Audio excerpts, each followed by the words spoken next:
Good morning everyone.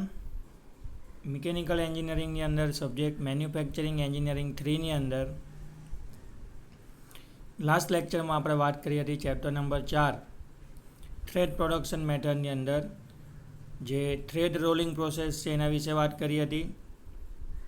મેં તમને આખી પ્રોસેસ ડિસ્ક્રાઇબ કરી હતી ફિગર સાથે, સેટઅપ સાથે, જેની અંદર સર્ક્યુલર ડાય અને રેક્ટેન્ગ્યુલર ડાયની મદદથી કઈ રીતના આપણે થ્રેડ પ્રોસેસિંગ કરી શકીએ છીએ. દેટ મીન્સ કે ફ્લેટ ડાય અને સર્ક્યુલર ડાય જે રોલિંગ પ્રોસેસની અંદર યુઝ થાય છે, અને થ્રેડ રોલિંગ પ્રોસેસનું નામ આપેલું એ તમને મેં ડિસ્ક્રાઇબ કરી.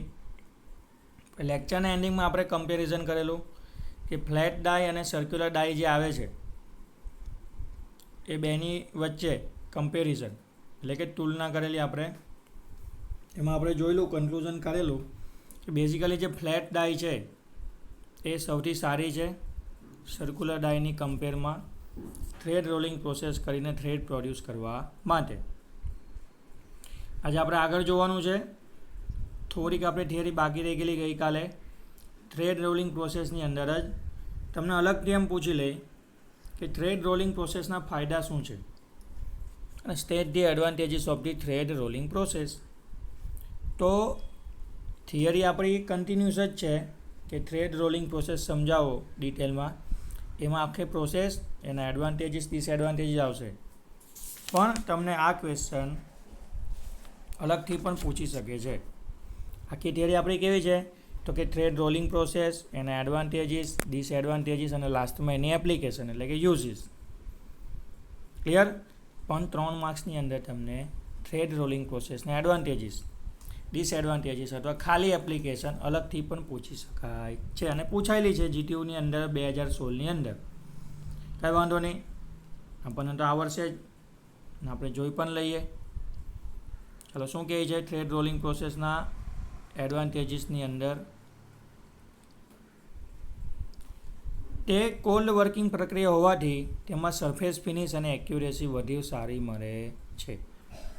જ્યારે આપણે થ્રેડ રોલિંગ પ્રોસેસ ચાલુ કરી ત્યારે પહેલો જ પોઈન્ટ હતો કે આ એક પ્રકારની કોલ્ડ વર્કિંગ પ્રોસેસ છે. દેટ મીન્સ અહીંયા આપણે વર્કપીસને ગરમ કરવાનો હોતો નથી.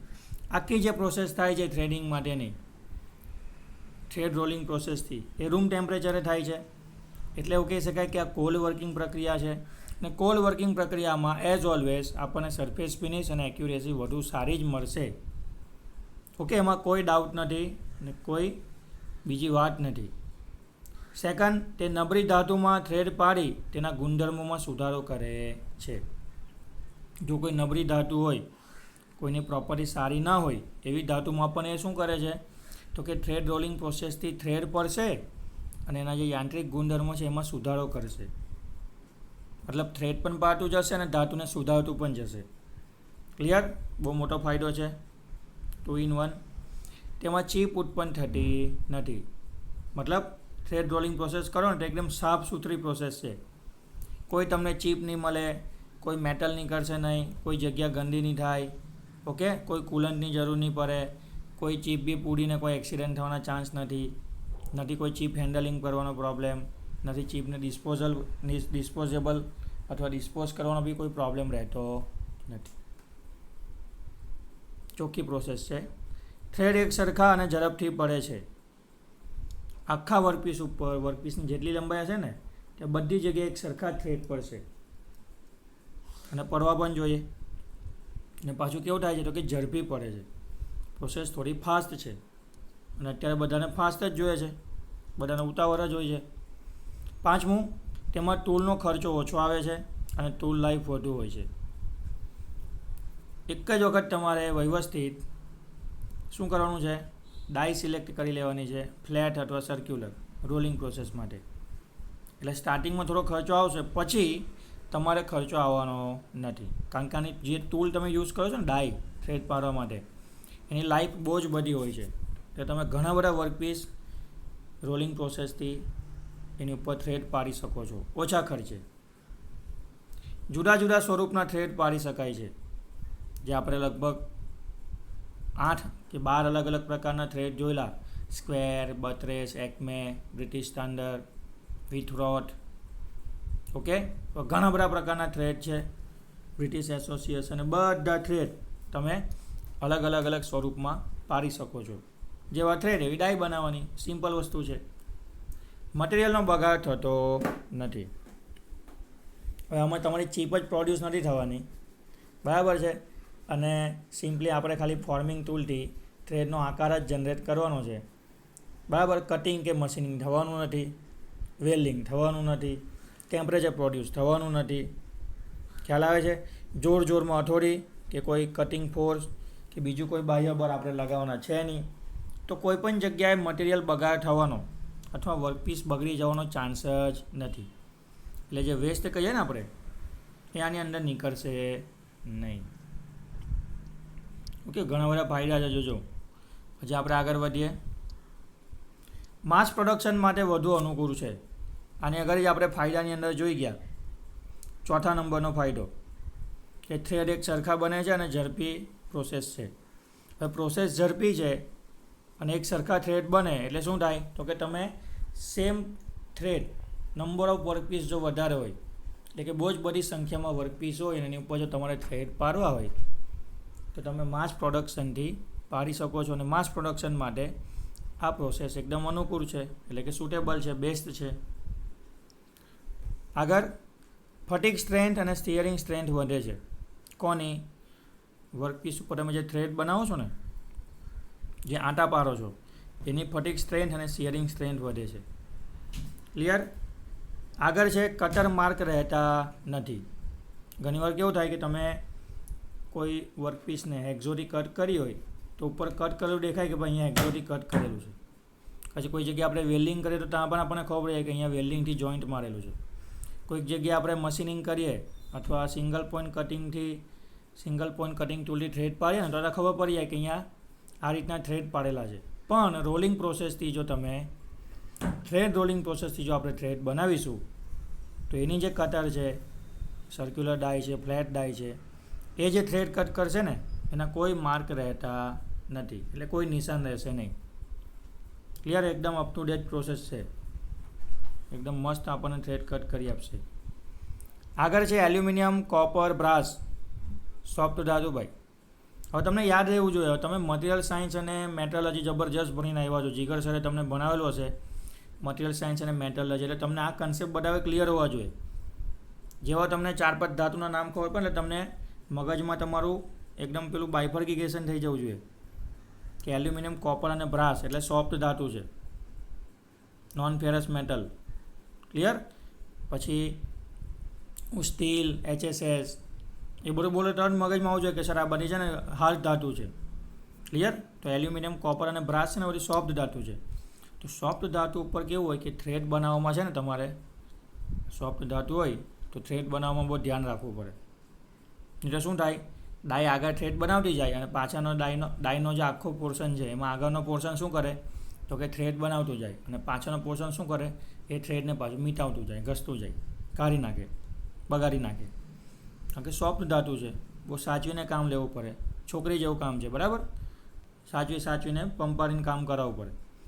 એટલે એલ્યુમિનિયમ, કોપર અને બ્રાસ સોફ્ટ ધાતુ છે. તો એ સોફ્ટ ધાતુ ઉપર પણ આપણે થ્રેડ રોલિંગ પ્રોસેસ કરીને શું કરી શકીએ છીએ?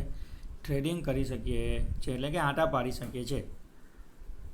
ઓકે, તો આ થઈ ગયા તમારા અને મારા અને આપણા બધાના થ્રેડ રોલિંગ પ્રોસેસના એડવાન્ટેજીસ. હવે ડિસએડવાન્ટેજીસ પણ હશે, એને આપણે ઇગ્નોર કરી શકીએ નહીં. ભગવાને એડવાન્ટેજીસ આપ્યા છે તો સાથે ડિસએડવાન્ટેજીસ પણ આપ્યા છે. તો ચાલો ડિસ્કસ કરીએ થ્રેડ રોલિંગ પ્રોસેસના ડિસએડવાન્ટેજીસ. પહેલું, તેની ફોર્સ રિક્વાયરમેન્ટ વધુ છે. ફોર્સ રિક્વાયરમેન્ટ એટલે વર્કપીસને ડાયની અગેન્સ્ટ અથવા ડાયને વર્કપીસની અગેન્સ્ટ જે આપણે એંગેજ કરાવીએ છીએ, જે ડેપ્થ ઓફ કટ આપીએ છીએ, જે ફીડ આપીએ છીએ, એમાં થોડું ઘણું ફોર્સ ઇન્વોલ્વ થાય છે. થોડું ઘણું એટલે વધારે, અને થવું પણ જોઈએ ને. કટિંગ છે ભાઈ, કટિંગ થાય નહીં, થોડું ઘણું ફોર્સ તો એપ્લાય થાય જ. સેકન્ડ છે ફ્લેટ ડાય બનાવવી અઘરી અને મોંઘી છે. સર્ક્યુલર ડાય બનાવશો ને, સિલિન્ડ્રિકલ શેપમાં જે સર્ક્યુલર ડાય આવે છે ગોળાકાર શેપમાં, ઇઝીલી બની જાય. પણ જે સારી ફ્લેટ ડાય આવે છે સીધી ફ્લેટ સરફેસ, એ ડાય બનાવવી અઘરી છે. અને અઘરી હોય ને એટલે પૈસા વધારે આપવા પડે, બરાબર. અઘરું કામ કરો તો જ પૈસા મળે. તો ફ્લેટ ડાય તો અઘરી છે, અઘરી એટલે સમજી લેવાનું કે ભાઈ પૈસા ખર્ચો થવાનો છે. કોર્સ પીચવાળા થ્રેડ પાડવા અઘરા છે. મોટી મોટી સાઇઝ હોય, પીચ ડિસ્ટન્સ વધારે હોય, એવા થ્રેડ પાડવા થોડા અઘરા છે. કંઈ વાંધો નહીં, દરેક વસ્તુ આપણને આપતા નથી, થોડો ઘણો નુકસાન ચલાવી લઈશું. ફ્લેટ ડાયમાં થ્રેડની લંબાઈ વધુ મેળવી શકાતી નથી. સર્ક્યુલર ડાય હોય ને તો સર્ક્યુલર ડાયની ડેપ્થ એટલે કે પહોળાઈ પણ ઓછી હોય, અને જો ગમે એટલો લાંબો વર્કપીસ હોય એ છેક સુધી ફરે અને આપણને થ્રેડ બનાવી આપે. પણ ફ્લેટ ડાયમાં કેવું હોય તો કે જેટલો વર્કપીસ હોય ને લાંબો, એટલી પહોળાઈ આપણે ફ્લેટ ડાયની રાખવી પડે. હવે તમે વિચારો કે તમારે લગભગ 5 ફૂટનો સળિયો છે સિલિન્ડ્રિકલ શેપનો, એની ઉપર થ્રેડ બનાવવા છે. તમે ફ્લેટ ડાય કંઈ 5 ફૂટની રાખવાના છો? ના, ખર્ચો વધી જાય ભાઈ. અને ફ્લેટ ડાય બને બી નહીં, અને બને તો પોસિબલ બી નહીં થાય કે એનાથી થ્રેડિંગ થાય. તો એ વખતે પછી તમારે ફ્લેટ ડાયને કેન્સલ કરીને સર્ક્યુલર ડાય, સિલિન્ડ્રિકલ જે ડાય આવે છે ને એ યુઝ કરીને થ્રેડિંગ કરવું પડે. ઓકે, તો લંબાઈ વધે ને એટલે ફ્લેટ ડાયનું કામ પતી જાય. અમુક લંબાઈ સુધી જ ફ્લેટ ડાયથી આપણે યુઝ કરી શકીએ થ્રેડિંગ કરવા માટે. પછી એને સાઈડમાં મૂકી દેવાની, ભલે ગમે તેટલી સારી કેમ નહીં હોય, એના પર ફ્લેટ નહીં થઈ જવાનું, ફ્લેટને સાઈડ પર મૂકી દેવાની, અને પછી સર્ક્યુલર પછી ચડી બેવાનું, પછી થ્રેડિંગ કરી દેવાનું. અલ્ટિમેટલી આપણને થ્રેડ પાડેલા જોઈએ છે, પ્રોડક્શન જોઈએ છે, વાત પતી ગઈ. એને ટાર્ગેટ કરો. સર્ક્યુલર ડાયને ડાયામીટરની મર્યાદા છે. હવે અત્યારે આપણે બહુ વખાણ કર્યા કે સર્ક્યુલર ડાય સારી છે, આખી લંબાઈ હોય, ગમે તેટલો લંબાઈનો વર્કપીસ હોય એની ઉપર થ્રેડિંગ કરી નાખે છે. એની જે ડેપ્થ પહોળાઈ છે તે બહુ ઓછી હોય છે. પહોળાઈમાં તો કંઈ વાંધો જ નથી, પણ જેનો ડાયામીટર આવે ને એ પાછો લિમિટેડ છે. તમે પછી કંઈ ટ્રકના ટાયર જેટલી મોટી ડાય બનાવી દેવું અને પછી થ્રેડિંગ કરો તો એ પોસિબલ નથી. ઓકે, કારણ કે સર્ક્યુલર કોમ્પોનન્ટ છે, મશીન ઉપર ફરવાનો છે, મોટરની મદદથી ફરવાનો છે, ફરશે એટલે એની ઉપર સેન્ટ્રીફ્યુગલ ફોર્સ લાગશે, એની ઉપર વાઇબ્રેશન લાગશે, અવાજ કરશે. ખ્યાલ આવે છે? ઘણી બધી વસ્તુ છે આપણે કંટ્રોલ કરવાની હોય છે એઝ અ મિકેનિકલ એન્જિનિયર. જે ધાતુમાં યોગ્ય પ્લાસ્ટિક પ્રોપર્ટીઝ હોય તેમાં જ થ્રેડ પાડી શકાય છે. એવું નથી કે બધી જ ધાતુમાં થ્રેડ પડી જાય ભાઈ. મેઇન શું છે? હાર્ડનેસ. અને હાર્ડનેસની અંદર પણ બ્રિનલ હાર્ડનેસ નંબર આવે છે, BHN. તમને ખબર નહીં કોઈ ભણાવ્યું હશે કે નહીં ભણાવ્યું હોય, હું યાદ કરાવી દઉં. એક હાર્ડનેસનો નંબર છે, બ્રિનલ હાર્ડનેસ નંબર. આના માટેનું આખું ટેસ્ટિંગ મશીન આવે છે ધાતુની હાર્ડનેસ મેઝર કરવા માટે. એના પરથી અલગ અલગ ધાતુને આ લોકોએ હાર્ડનેસ નંબર આપ્યા છે. તો જે ધાતુનો hardness number less than 300 BHN હોય ને, 300 બ્રિનલ હાર્ડનેસ નંબર કરતાં જેની હાર્ડનેસ ઓછી હોય એની ઉપર આપણે થ્રેડ પાડી શકીએ છીએ. પછી એકદમ હાર્ડ સરફેસ હોય ને તો એની ઉપર થ્રેડ નહીં પડે. ખ્યાલ આવે છે? ફોર એક્ઝામ્પલ કાસ્ટ આયર્ન ઉપર તમારે મશીનિંગ અથવા થ્રેડ કરવું હોય ને તો અઘરું છે થોડું. પણ માઇલ્ડ સ્ટીલ હોય ને, માઇલ્ડ સ્ટીલ પર કોઈ બી શું કરી નાખે, ઇલેક્ટ્રિકલ વાળા આપી દો ને તમે વર્કપીસ, એટલે આ માઇલ્ડ સ્ટીલ આની ઉપર થ્રેડિંગ પાડી દે, તે બી પાડી દે. પણ કાસ્ટ આયર્ન ઉપર આપણા મિકેનિકલ વાળાને પણ શું થાય? થ્રેડ પાડવાના અઘરા પડે, કારણ કે ધાતુ કેવી છે? હાર્ડ છે. તો એ લોકોએ આપણને હાર્ડનેસ નંબરની લિમિટ આપી છે કે જેની હાર્ડનેસ લેસ દેન 300 BHN હોય એની ઉપર જ આપણે પ્લાસ્ટિક પ્રોપર્ટીઝ પ્રમાણે થ્રેડ પાડી શકીએ છે. બહુ પર્સનલી નહીં લઈ લો, ટેન્શન નહીં લેવાનું ભાઈ. છે ઘણી બધી પ્રોસેસ છે થ્રેડ પાડવા માટેની, પણ આ એક પ્રોસેસનો આ ડિસએડવાન્ટેજીસ સ્વીકારી લેવાનો અને આગળ વધવાનું. કેટલીક વાર થ્રેડની લંબાઈમાં રોલિંગ ક્રિયાને કારણે વધારો થાય છે. કેટલીક વાર થ્રેડની લંબાઈમાં રોલિંગ ક્રિયાને કારણે વધારો થાય છે. હવે આવું કેવી રીતના પોસિબલ બને? તમે થ્રેડ રોલિંગ પ્રોસેસ કરતા હો, બરાબર, અને તમે વર્કપીસની ઉપર રોલર ફેરવતા થ્રેડિંગ પ્રોસેસ કરો છો, અને શું થઈ જાય છે? તો કે થ્રેડની લંબાઈમાં વધારો થઈ જાય છે. થાય ને? શું વાંધો છે? ખ્યાલ આવે છે કે નહીં? તમે લિમિટ ડિસાઇડ કરી હોય કે સર આ રીતના વર્કપીસ છે અને મારે આટલા ભાગમાં થ્રેડિંગ કરવું છે, પણ હવે રોલર આટલે સુધી ફરીને આવીને અટકી ગયું અને થોડાક થ્રેડ આટલે પડી ગયા, કંઈ વાંધો નહીં. એ કોના કારણે થયું છે? તો કે રોલરની જે ડેપ્થ છે, જાડાઈ છે ને, શું કહો છો તમે એને? વિથ, પહોળાઈ. રોલરની પહોળાઈને કારણે થોડો પ્રોબ્લેમ થઈ જાય છે, પણ ચાલશે, એનું કંઈક ને કંઈક સોલ્યુશન આપણે લાવી દઈશું. અને છેલ્લો ડિસએડવાન્ટેજીસ છે 12.7 mmથી મોટા ડાયામીટરવાળા ડાયામીટર આવ્યો છે ભાઈ 12.7 mmથી મોટા ડાયામીટરવાળા હોલમાં એક્સટર્નલ થ્રેડ પાડવામાં આવતા નથી, કારણ કે તેમાં વધુ ફોર્સ અને ટોર્કની જરૂર પડે છે. સપોઝ તમારી પાસે કોઈ ડાયામીટર છે 12.7થી વધારે, એટલે આપણે લઈ લઈએ ચાલો 13 mm. 13 mmના ડાયામીટરવાળો હોલ છે અને હોલમાં તમારે ઇન્ટરનલ થ્રેડ પાડવા છે. અંદરની સાઈડ રોલર મોકલવાનું છે અને થ્રેડ પાડવા છે. ટેપિંગ ઓપરેશન ટાઈપ થાય. ટેપિંગ ઓપરેશનમાં આપણે એવું જ કરીએ છીએ, ઇન્ટરનલ થ્રેડ બનાવીએ છીએ. તો એ વખતે તમારે જો 12.7 mmથી વધારે ડાયામીટર હોય અને એ હોલની અંદર ઘૂસીને ઇન્ટરનલ થ્રેડ પાડવાના હોય તો પછી તમારે શું કરવાનું? થ્રેડ રોલિંગ પ્રોસેસ યુઝ કરવાની નથી.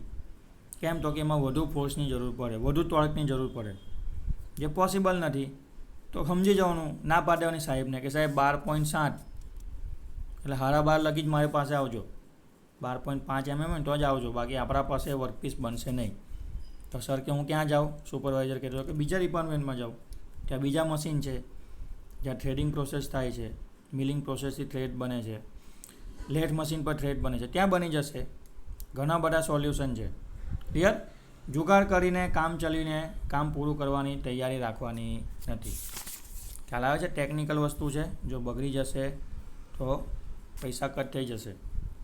છેલ્લે જોઈ લઈએ, થિયરી પૂરી કરી દેવી છે આપણે. થ્રેડ રોલિંગના ઉપયોગો, જે આખી રોલિંગ પ્રોસેસ આપણે ભણ્યા, શીખ્યા, એનો એકચ્યુઅલ ઉપયોગ શું છે તે. તો થ્રેડ રોલિંગ પ્રોસેસથી આપણે બોલ્ટ બનાવી શકીએ છીએ, સ્ક્રૂ બનાવી શકીએ છીએ, સ્ટડ બનાવી શકીએ છીએ, પાતળા ટ્યુબ જેવા જે ભાગો હોય છે એની બહારની સાઈડ થ્રેડ બનાવી શકીએ છીએ, પ્લમ્બિંગ માટે જે આવે એ રીતના. લેમ્પ અથવા સોકેટના આટા, પેલા ગોલ ગોલ ફેરવીને લેમ્પ ફિટ કરવાના આવે ને, હોલ્ડરમાં જે આપણે લેમ્પ નાખીએ તો આપણા ઘરે અલગ સિસ્ટમ હોય, પણ ઓટોમોબાઈલમાં કેવી હોય તો કે લેમ્પ મૂકીને એને ગોલ ગોલ ફેરવવો પડે. કેમ? તો કે આપણે જ્યારે ગાડી લઈને જઈએ ને ત્યારે ગાડી બહુ કૂદે, અને ઘરવાળી સિસ્ટમ રાખીએ ને મૂકીને ગોલ ફેરવીને લોક કરવાવાળું, તે વાઇબ્રેશનને કારણે લેમ્પ નીકળી જાય. તો ઓટોમોબાઈલની અંદર લેમ્પ હોય ને એ સોકેટની અંદર આંટા પાડીને બેસાડેલો હોય, એટલે ગોલ ગોલ ફેરવીને તમારે ફિટ કરવો પડે. પછી લાકડીની અંદર, ફર્નિચર કામની અંદર જે સ્ક્રૂ વપરાય છે, વુડન લાકડા માટે અથવા લાકડાના કામ માટે જે સ્ક્રૂ વપરાય છે, વુડન સ્ક્રૂ, એ બધા સ્ક્રૂના જે થ્રેડિંગ છે એની ઉપર જે આંટા પાડવામાં આવે છે એ થ્રેડ રોલિંગ પ્રોસેસથી બનાવવામાં આવે છે. ક્લિયર? તો અહીંયા તમારું આપણું અને મિકેનિકલ એન્જિનિયરિંગની અંદર, મેન્યુફેક્ચરિંગ એન્જિનિયરિંગ 3ની અંદર chapter number 4 thread production method એ પૂરું થાય છે. ક્લિયર? તો અહીંયા સુધી રાખીએ છીએ આજના લેક્ચરમાં. મળીશું નેક્સ્ટ લેક્ચરમાં અને નવા ચેપ્ટરને સ્ટાર્ટ કરીશું. ત્યાં સુધી સ્ટડી કરતા રહેજો, લેક્ચર જોતા રહેજો. Thank you.